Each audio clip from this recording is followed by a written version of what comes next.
Hey, Full House Rewind fans, we love when you follow us. It helps keep our show strong like a bull. Just go over to Apple, Spotify, or wherever you get your podcasts and hit that follow button. Look, we created a little follow button for you right there.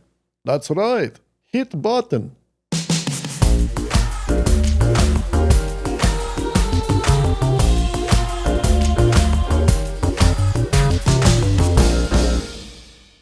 Welcome to episode 16 of Full House Rewind. I'm your host, Dave Coulier.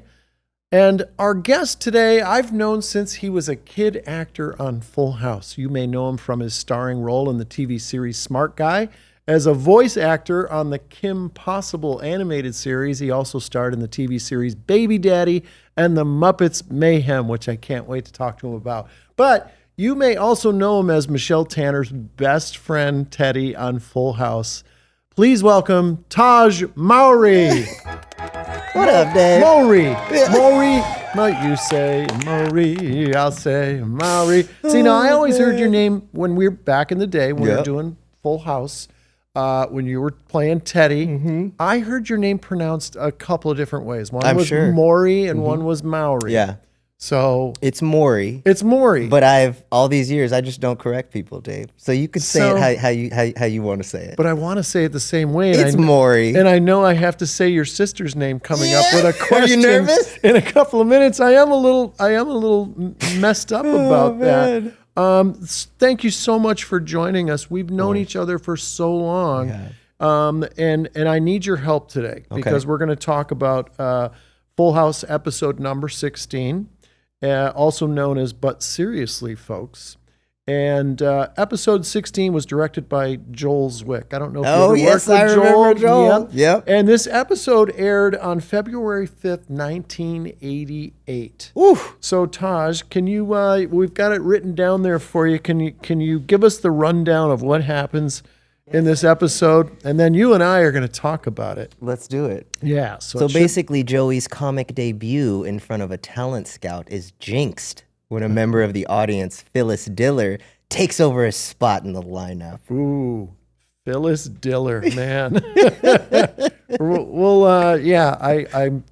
Man, Phyllis Diller. I was a big fan of hers back in the day, and she guest starred, and I was just in awe, like, wow, I've been watching her my whole life. And now she's here. So what we're going to do is we're going to describe what's happening in the episode together. And I'm going to start us off.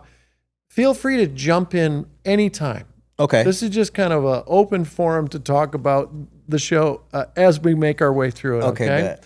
So episode 16 opens in the Pink Bunny room with Jesse, DJ, and Kimmy. Jesse is teaching DJ how to play guitar. The three of them launch into a rendition of Venus by the Shocking Blue. The song was later covered by Bananarama in 1986, by the way. That's when I was born, Dave, 1986. So, yeah. And I was 2 when this episode came out. A toddler in diapers. Then Danny enters. He announces that tonight is Joey's big night. Joey does his Mr. Ed bit for Danny in the living room and tells him that there's going to be a talent scout from HBO who's looking for talented young comics for a big special. Man, you read so differently than when you were 2. Well, I sure hope so, Dave. Can you imagine?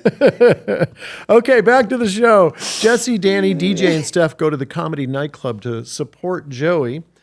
Comedy magician Ed Alonzo is on stage, and Bruce Baum is the MC who announces that Joey Gladstone will be coming on stage soon, as the talent scout from HBO has already taken his seat in the room.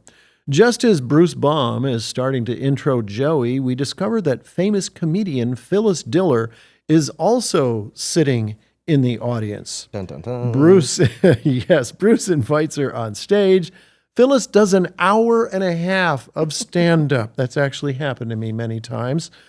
Joey finally goes on stage as much of the audience, and the talent scout leaves.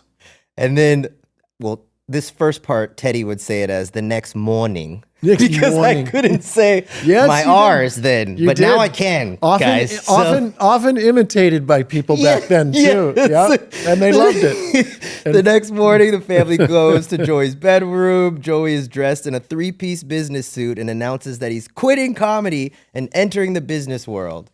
He then covers his Charlie Chaplin poster with a poster of Lee Iacocca. I am not trying to say that one, It's Dave. Tamara, right? It's Tamara.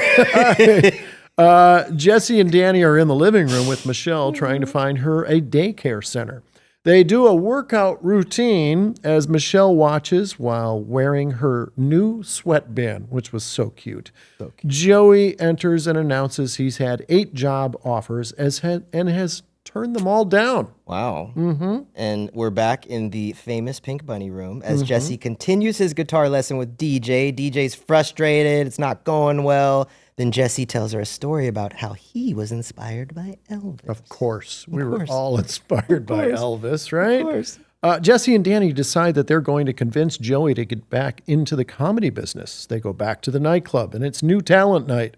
Jesse jumps on stage and starts to do a really bad version of Joey's act. Well, Joey gets fired up and tells Jesse to stop killing his jokes. Joey realizes he's been tricked and quickly jumps on stage to do his stand-up act. Back at the house, Jesse, Danny, and Joey are in the kitchen having coffee. The guys tell Joey that DJ has quit playing guitar. Joey heads up to the girls' room and gives DJ a pep talk. No one does pep talks like Full House. He convinces her to keep pursuing her interest in music. She picks up the guitar and launches into a song. And wow, what an episode. What an huh? episode. Man. What was the Elvis poster in that room? There was an Elvis poster in there, wasn't there? We might talk about that a little bit later when we do our game segment. I'm not sure, but we'll save that one. Oh shoot! We're gonna keep it. We're gonna keep it up to under wraps for now. Okay. You have not been kept under wraps. You are one busy actor, man. How's that for a segue, huh? Oh man, that was pretty good, Dave. I see why you have the show now. Yeah. You have been so busy, man. I'll tell you. And we haven't seen each other in a long time.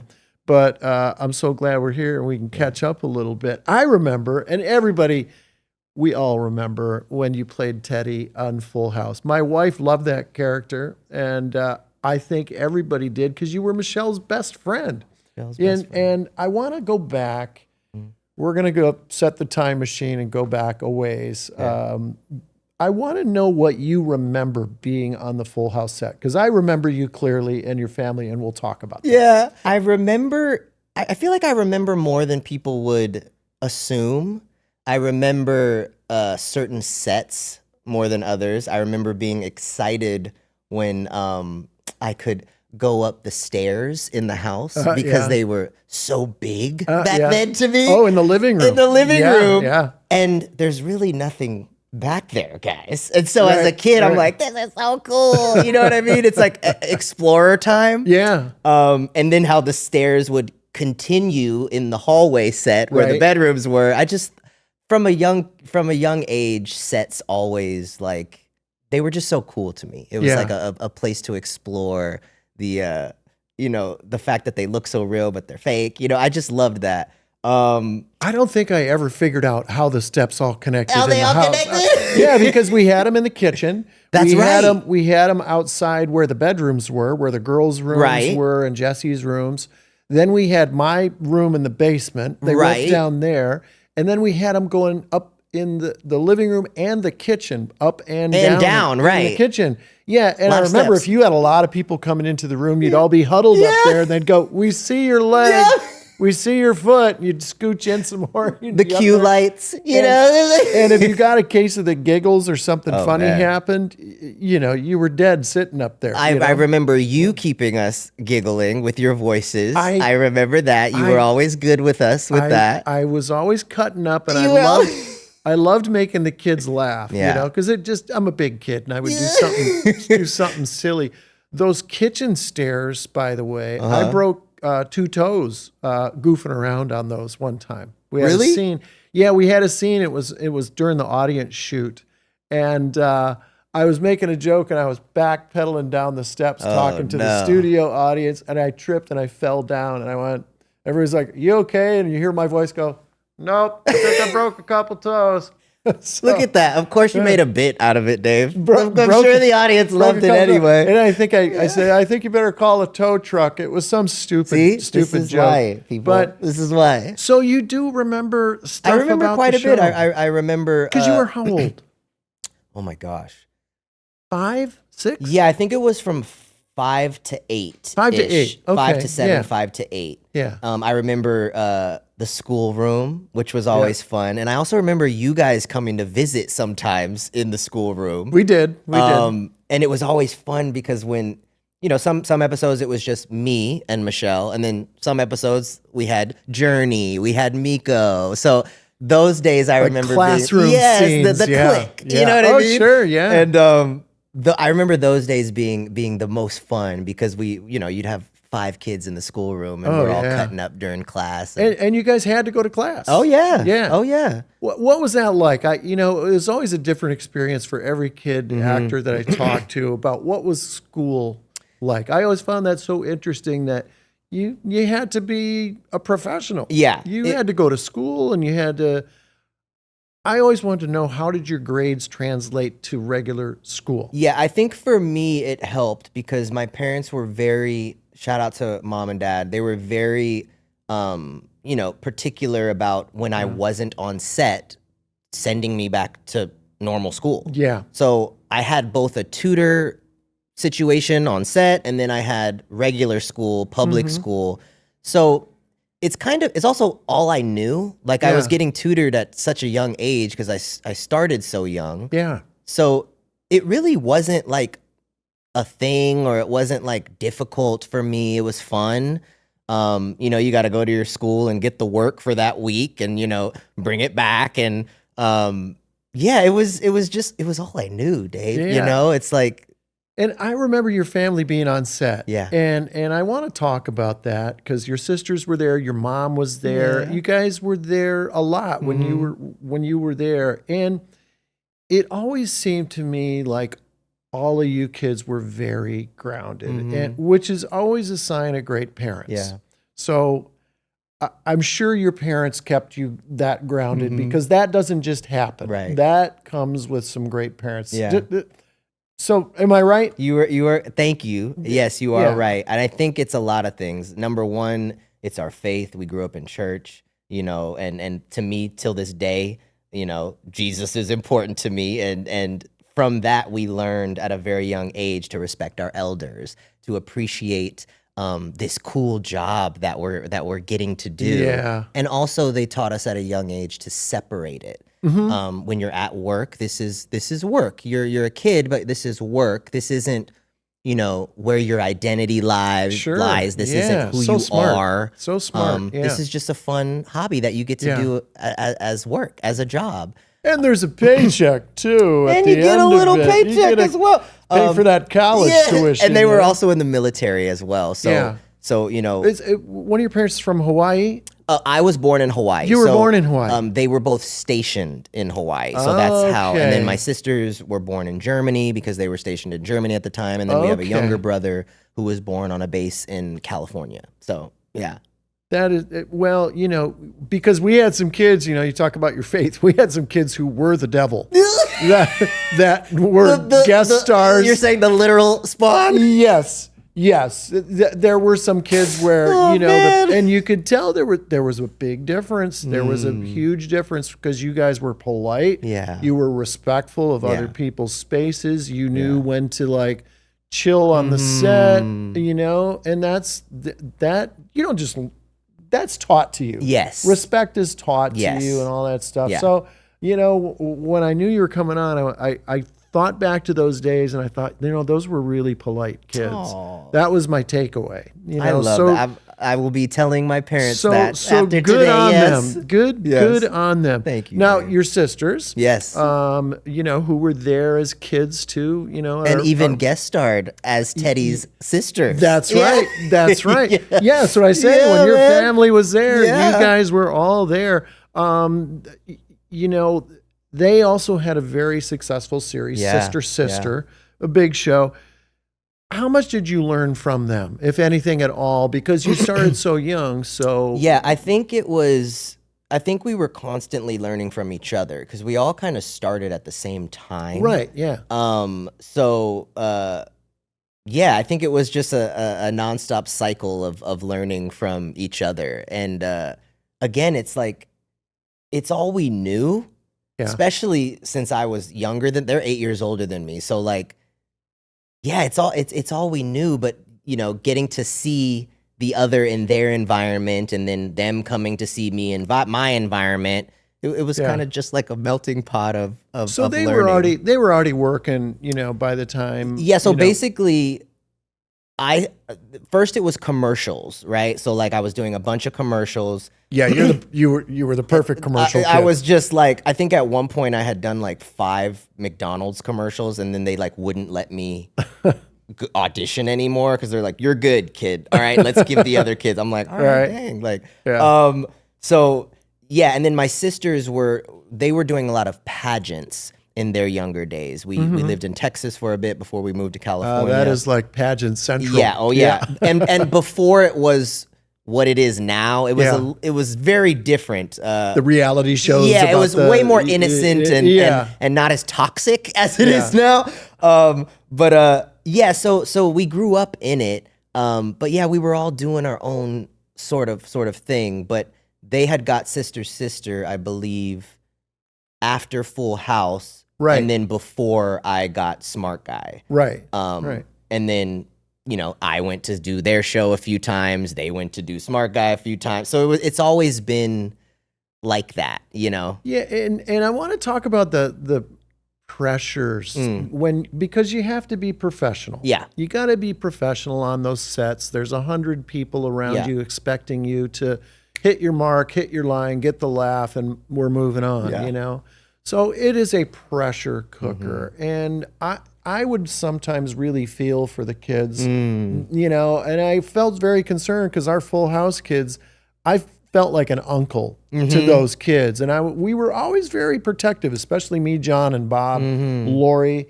We really watched out for our kids, you know, and you were part of our family. And I always thought, that's a lot of pressure to put on a kid. And, you know, your parents navigated that so well for you, but not every kid gets that. And when I said we had little devil kids, a lot of times it got a little out of control. And you know, that pressure, I think, could kind of supersede what was really supposed to happen. Yeah, you know? And I think it's why I'm so thankful for my parents and the household that I was brought up in, because you know, it wasn't toxic. It was very respectful. And again, we were able to separate it. And, you know, as a kid, I knew that I was at work. Like, this is my job. Like, I don't want to mess up, you know, like and they were also very good at like, hey, let's practice. But it wasn't anything that they were making us do. Right. Yeah. Which is why I still do it to this day, because I always loved acting. Right. And still do. So I wanted to practice. I wanted to know my lines. So I think a family dynamic is the most important of a child actor sort of absolutely becoming normal after it. Yeah. And you guys all you made it through. Yeah, man. You made it through as normal as we can be. As normal as an actor can be. Right. So Smart Guy was a very successful show. Yeah. Was it a WB show? It was a WB show. It was WB. Yes, okay, it was a WB during the time of like Wayne's Brothers, Jamie Foxx show, that sort of. There were some cool shows Buffy the back Vampire then. Slayer, that era. And then when we finished, it was always a Buena Vista television show, aka Disney. Right. So that's why it went to Disney Channel after. And then that's why my transition to Disney Channel as a teenager was easier, I guess. Yeah. It made more sense because Smart Guy was already. Now, I want to talk to you. We talked about just the normal pressures that exist, you know, with kids in Hollywood, TV, and movies. Now you've got what I would consider a lot of pressure. You're starring in your own series, Smart Guy. Yeah. You're carrying the show. Yeah. That's a big workload. Yeah. Because when, you know, on Full House, we would carry an episode, but we're not carrying the whole series. Right. That series was on your back. What was that like? Did you feel that, or were you still just, I'm having fun, this is a great show, and, you know, my folks are keeping me centered? I never felt it because, again, I was also in sports. So like when I left, What did you play? oh, I played. I ran track, did karate for a bit. Was also in dance, tap dance. Football was my main sport. Yeah. And during high school, I actually took a break from acting for a bit and got a football scholarship and did that for a year, and then I miss acting, so came back. But yeah, I didn't feel that pressure. Sometimes there was pressure when I would hear conversations of like ratings. But again, the work environment that my parents made sure the set was didn't allow for drama or stress or anxiety. It was just fun. And again, I wanted my own show. So when I'm there, I'm like, hey, I'm here. I gotta perform. Yeah. And actually in the meeting to get Smart Guy, because that show was created, and I went into the meeting and I had a fake cell phone, like a toy. Yeah. And in the middle of the meeting, I had it ring. And I answered it and was like, hold on, guys. And this is like a bunch of big wigs at a table. That's a and great I'm bit. like, hold on, guys. And I'm like, I'm in a meeting right now. Let me call you back. So I was always like a ham. Oh, you were in character. Yeah, so He's the it smart wasn't, guy in I the wasn't room. like, oh my God, I got to carry the show. I was like, yeah, I got to carry the show. It's cool. I'll guarantee you when you pulled that bit off, everybody just looked at each other and went, this is our guy. This is the guy. This is the kid. Yeah. This is the kid. Yeah, No one else Yeah. is going to do that. Oh, I love that story. Now, Christy Carlson Romano is, she's part of our PodCo family. She's so good at it, man. Yeah, and she's so lovely. Her husband is one of our partners here. Oh, sick. Yes, Brendan Rooney. So it's kind of all in the family here how this all works out and glues together. She's been on our show here, Such a and you delight. guys. She is. Yeah, I just think the world of her. Yeah. You worked with her on the Kim Possible I did. animated series, and I want to ask you. I've been on a few animated series in my illustrious career. You could have your own animated series, Dave, and play every character if you wanted to. Well, I'm still waiting. Call him up, waiting. people. Come on. Still waiting. Hey, animation president of animation, can you put that together? I'm here. Yes, sir. Even Tahj said it. For crying out loud. Come on, man. So, what's the challenge for you? When you're doing animation, it's kind of a different head for me than it is a different headspace than when you're, live action. Yeah. How is it for you? For it is completely different, and for me, I have to be mindful of, I'm a very expressive person, so I can do with my face what maybe my voice isn't giving off when I'm on camera. I can like make it a whole package deal. But with voiceover, it's all voice. Yeah. So, early on I had to realize like, you have to learn how to bring that emotion only in your voice. Yeah. But I love voiceover work. I love doing animation. I also love the schedule of doing animation. That was during high school when I had taken a break from acting. Kim Possible was the only thing I was doing because it didn't command a lot of too, right? Like we did something. We did a lot. I think I was doing that show, something to do with that show for 5-6 years, because at one point we had a not a ride, but sort of an adventure walkthrough at Disney World. Yeah. And I remember the script was like this thick, and my character was the tech guy. So I couldn't even tell you how many hours that ride took, but it was so cool. Yeah. About probably 5 years of my life doing Kim Possible, but I loved it. And I think a couple times we were able to, maybe just one, like, because when you do animation, you're not always in the same room with your castmates. Right. So I think maybe once or twice we were able to do it with, me, Christy, Will. But most of the time you're just in there. You're in there, with the producers and everything. But you can show up in your PJs if you want, which is great. Which I did. I would be in my underpants most of the time for those animation tapings. What I love about animation is sometimes when you're on an outrageous series. Yeah. You walk in and sometimes you don't know the character you're going to do. You're like, you're the talking socks, you're the cow that flies backwards, and you're the spoons that hate each other. I'm like, okay, sounds good. Like spoons hate each other. That's a great show. The spoons that hate each other. Spoons that hate each other. That's the Coming show, up Dave. next. That's the show. That's okay. Hey, president of animation. Okay, spoons that hate each other. Although hate is a pretty strong Right, word. yeah. Spoons that dislike each other. Okay, that's right. We're going to be go. a little nicer to each other. Well, we're both part of the Muppet family. Did you know that? No. I was on the Muppet Babies on CBS. I played Animal, Bunsen Honeydew, the two old men in the balcony, Waldorf and What? Statler, and Bean Bunny. You didn't They're know my that? favorite, by the way. Yeah, you know what the best part about this show is? No, what's that? It ends.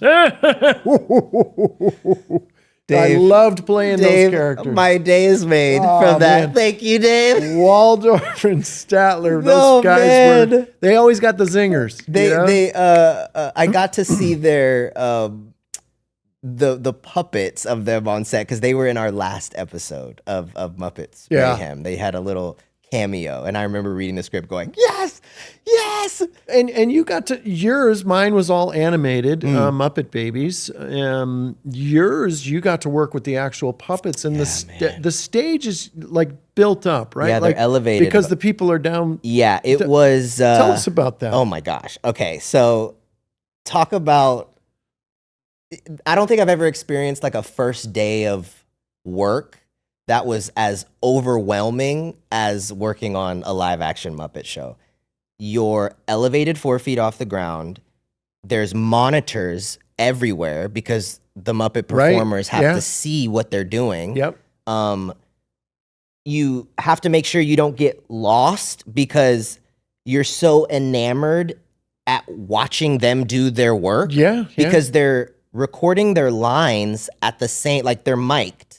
Right. They're not doing their lines separately in a studio later on. They're doing the whole performance there, the movement, the eye lines. They're telling the camera, no, that's not the right spot. Can you move here? We got to move this monitor. Like it's a whole The different production. type of talent It's a those people have. whole- Yeah. They have their own masseuse on set because their arm is like this. I was like, oh, we got a masseuse on set? They're That's like, all I have to "That's do just is-" for the Muppet performers. So I'm like, all right, bet. Hey, my arm is up. Do we have somebody? My arm's been up for quite a while now. Okay. It is such a different beast. You but could trip and fall, couldn't you? Like yeah. you're on these little walkways, right? You know, they kept us very safe, of course. Parachutes. but the parachutes. Yeah. We're all in harnesses. All the ends of the cliffs, as I like to call them, are marked with very bright tape. Right. But I remember, I think it was my second day. I had to do a scene where I'm sprinting into the set that was called the Shack, and I have to sprint and stop where the floor ends. But I can't like look down, Right. like you know what I mean. I got to be in the scene, and I remember being like, "We're here. This is it. this is it." But yeah, it was overwhelming, but actually quite rewarding because you jump into it so quickly. Yeah. But again, I'd say also one of the harder things to get used to was eye lines because we're talking, I'm looking Right. at where your voice is coming from. Yeah. But if you're a puppet and the Muppet performer's down there, my brain wants to look Right. where the voice is coming Right. from, but I can't do that. Right. I have to look up. So that was, I think the first couple days That's a big I had to be adjustment. like, Yeah. okay. And then being able to see yourself on a monitor, like, because, you know, when you're normally shooting something, whether it's, you know, multicam or single cam, you don't see yourself in real Right. time. You got to go and watch the playback or like see the monitor, you know, but here you're right here. So, you know, you're okay. No, can't worry about that. Got to be in the seat. You know what I mean? So it's different, and it takes a very long time, Dave. Every setup is basically a visual effect shot. Man, So yeah. it's a lot. Yeah. Yeah. But was the most fun I've ever had on a set. Can you play a little game with me here? Sure. All right. Okay. So on episode man. 16, I'm kind of nervous. I'm telling you what. no matter what happens, you're going to win something. Really? You win a prize. Yes. So you it's almost like you That can't excitement lose. was genuine too. It's almost like you cannot lose. Okay. All right, bet. So on episode 16, we have a joke where Joey hangs a poster of Lee Iacocca Hey. in his bedroom. Of course, Lee Iacocca was a big car executive with Chrysler and Ford. So what I'm going to do is I'm going to show you pictures of famous vehicles and see if you can name all of them. Okay. So no matter what happens, though, you're going to win a prize. Okay. Okay. All right. You ready? Here goes. Here's the first one. Okay. See if you can name this. Oh my God. Lee Iacocca was an executive at Chrysler Chrysler? and Ford. I was gonna say maybe it's a Ford vehicle. I don't know. Yes, you Okay. are right. Okay. You- Do I have to say like you the are- model? Yeah, it's the model. The Model A. The Model 1. The Model Ford. It's another letter in the alphabet. The Model T. The Model T. See, I I knew I had that one. just It knew. was up there. Okay. All right. We're gonna just keep going. I'm gonna show you this one. This is the Oh, come on, baby. That's the Batmobile. Batmobile. Ding, ding, That's ding, ding. my ding, favorite. ding, That's my ding, favorite ding. superhero. And if you Okay. say Batman's not a superhero, we'll have some discussion. Yes, we But- will. Yes, we will. I will leap over a building in a single bound. Okay, here we go. Now this one. Oh, that's the Ghostbusters car. Yes, you're right. Do you remember the name of it? What they called it? It had something to do with ectoplasm. The Oh my gosh. No, I can't. Mobile? Ecto 1. The Ecto 1. Ecto 1. Look at that. Gotta wake up pretty early in the morning to put one past Tahj Mowry. Hey! Okay, here we go. That's the infamous. That's the vehicle that the amazing Muppet Mayhem band drives in. Wait, hold on. Are you What? sure? Is that not it? Are you sure? Oh wait, no. Is the light? That's the can we Scooby get- Doo. That's the Scooby Doo van. Ding, ding, They ding, look ding, very ding. similar, It's guys. The mystery machine. The mystery machine. Mystery machine. But They look similar. You could fit a lot of Muppets in I that. also don't have my Let's- glasses on, Dave. So What? Can we, in the pre-interview, please check with Mr. Mowry, I please? would have worn them, but Yes. they didn't really go with the fit. You know what Oh, I'm saying? man, So I okay. couldn't really. Okay. You gotta sacrifice Yeah, but your you're- vision every now. But you're on a roll. You're Okay, like at thank you. Okay, remember this one. Is Full that House. like? Is that? Full House. It's the Why don't I- patriarch of Full House. would I don't be- even remember that. I don't. That's You sad, probably weren't right? there for that episode. That's kind of sad that I don't This remember is that. Danny's car. Danny yeah. Tanner's car Bullet. That was a tough Yeah, one. no, I don't That's even. that's not an easy one. I think I showed you the next one. Here we go. Okay. Okay. I saw that one. Okay. Okay. It's the Shaggin' Wagon. Yes. It's the Mutt Cuts Oh, van man, from Dumb and Dumber. From Dumb and Dumber. Jeff Daniels, my doppelganger. Oh my gosh! Okay, I there kind we of see go. it. Right? You kind of Oh see it. wow! People come up to me all the time, and Jeff and I are friends. We're both. Are from you Michigan. really? Yes. So people come up to me all the time and go, "Hey, are you dumb or dumber?" And he goes, "If one more person comes up to me and does that stupid cut it thing that you do." So you both get like. Yes, each other. Yes. And I said we should do a movie called Twin Sons of Different Mothers. Please do that. You know. Okay, here's another vehicle. Ready? This one. Oh, that's Pee Wee Herman. Pee Wee That's his. Herman. La, la, la, yeah, la, yeah. I grew up watching Pee Wee's Playhouse. That So, was the yeah, best show. It was the best ever. show ever. Okay, final one. Oh, Here man. we go. Has everything to do with a car company name.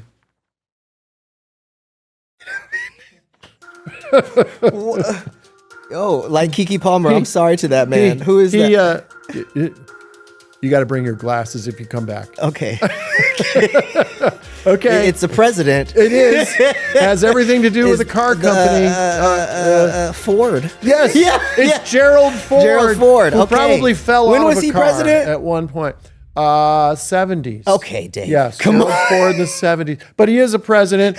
Of I course, knew that part. Tahj, everybody, like I said, everybody's a winner. You are not going home empty-handed. You are I did going okay, home- right, Dave? You did amazingly well. You get a cut-it-out hat. Yes. You get a cut-it-out T-shirt. Oh, come on. And of course, here's a little card personalized from me. Oh, Those are, Dave. you're not going away empty-handed. You are not. But there is one more thing we get to do. Thank you. Every Full House episode had a very touching, heartfelt scene. Oh my gosh. So we've cut out a little scene. This episode, this segment is called Aw, Cut It Out. Cut it out. This is a scene where I'm going to be playing the roles of Joey and Stephanie, and you're going to be playing DJ. I'm so very excited. I'm honored. Okay, here Let me we get go. in character real All quick. right, ready? Okay. You in character? Yeah. Okay, here we go. Joey says, well, DJ, guess what? I got back up on stage tonight. I did my stand-up, and I was great. But I thought you quit. Well, I did, but I think I was just frustrated and looking for the easy way out. Oh, I get it. Jesse told you I quit the guitar, and now you're here to talk me out of it. So I guess I can skip the tortoise and the hare story? I'd appreciate it. I didn't quit just because of you. Quit because I stink. DJ, how do you know you stink? You've only been playing a week. But you know what? If you keep practicing, you might get really good at it. But if you quit now, you may never know. Stephanie suddenly wakes up. He's right, DJ. Oops. What are you doing up? Stephanie pretends she's still sleeping. I'm not up. I'm talking in my sleep. DJ, one more thing. Giving up isn't your style. You put the bracelets together. I mean, you picked the name of the group. DJ, you get things done. The DJ I know wouldn't give up just because it's the easy way out. Joey kisses DJ on the forehead. I'm not going to do that. Thank you, Dave. Yeah. I appreciate it. All right. Good night, girls. Is that you? I think that's your line. Oh, good night, Joe. I didn't pass the audition. We'll call you. We'll call you. I need a phone where you can call me during the middle of the audition so I can get it. Call me Joey. Really? You're Joey again? That's correct, my little friend. So, nighty night night. Joey exits, and the scene ends, and what a tearjerker, isn't it? I am seeing you do that again. Oh, man. Dave. Tahj, thank you so much for being here. Of course. Thank you for having me. You're welcome back anytime. I would love to have you back on the show. Let's give it up for Tahj Mowry, ladies and gentlemen. I said it correctly. Thank you. Thank you. It's an honor. Well, here's some of my observations about episode 16. As I was watching this episode for the very first time, so many memories came back about stand-up comedy. I got to do little bits and pieces of my stand-up act in this episode. I also got to meet legendary comedian Phyllis Diller. Now, Phyllis Diller was a comedy pioneer, being one of the first female stand-ups to be on national television. She was first discovered on the Groucho Marx game show, You Bet Your Life. Phyllis Diller could not have been nicer when she guest starred on Full House. What a career she had. Just incredible. My good friend Bruce Baum was also a guest star on episode 16. Now, I met Bruce in the early 80s when I was a teenage stand-up comic in Detroit. Well, Bruce was already a huge TV star from his appearances on the comedy game show Make Me Laugh, where he created this hysterical character, Baby Man. Well, Bruce was a prop comic. He had outrageous props, and I'll never forget one time when he and I drove from Los Angeles to Detroit together in his small truck that was filled with props for a gig.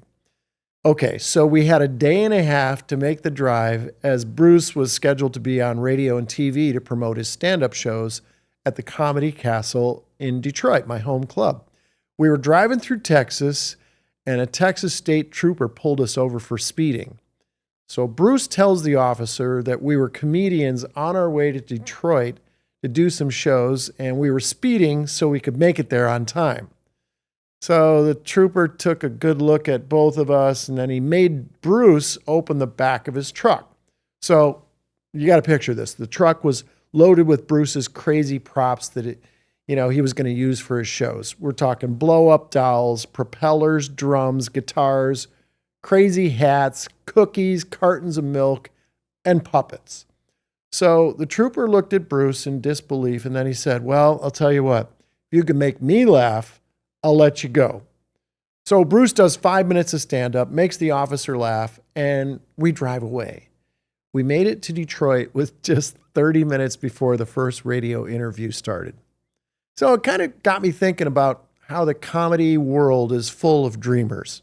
You're putting yourself out there night after night, hoping you get noticed. You're very vulnerable up there on stage alone. And I think that's how it must be for a lot of dreamers, because to put yourself up there like that, to potentially get hurt, it takes a pretty big dream to put yourself through that. Now, when Joey covers up his Charlie Chaplin poster in the episode, he covers it up with a picture of Lee Iacocca. Now, Lee Iacocca was an automotive executive responsible for the development of the Mustang while he was at the Ford Motor Company. He would later become the CEO of the Chrysler Corporation, and he used a federal loan to bail the company out in what experts called one of the most brilliant turnarounds in business history with the launch of the minivan. That's right, you have Lee Iacocca to thank for the most popular vehicle of choice for soccer moms. That all happened 8 years before Full House hit the airwaves and was still pretty fresh to many viewers.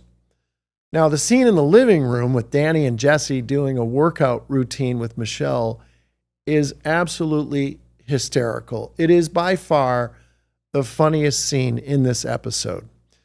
Some great memories for me and some stories about the show that I get to share with all of you for the very first time. We would love to hear your thoughts about Full House. Tell us about your favorite episode or just why you love the show so darn much. Or maybe you got a question for me. Send us an email with the link at socials@podco.us. We close every episode of Full House Rewind by giving all of you who need it a hug. This week, our hug goes out to all the dreamers out there. Keep going, keep dreaming, keep putting yourself out there. Me and our guest today, Tahj Mowry, we were just dreamers. So don't let anybody ever tell you you can't pursue your dream or, hey, that's silly. It's your dream, not anybody else's. And you know what? I'm rooting for you. So for all of you who are dreamers, here's your Full House hug from me. Come on, bring it in. There we go. That's our show. We'd like to thank our special guest, Tahj Mowry, for stopping by. And join us next time here on Full House Rewind. And you can watch all of our episodes on our Full House Rewind YouTube channel. That's easy for me to say. So long. Thanks, everybody. Thank you so much for watching this episode of Full House Rewind. We'll see you next week.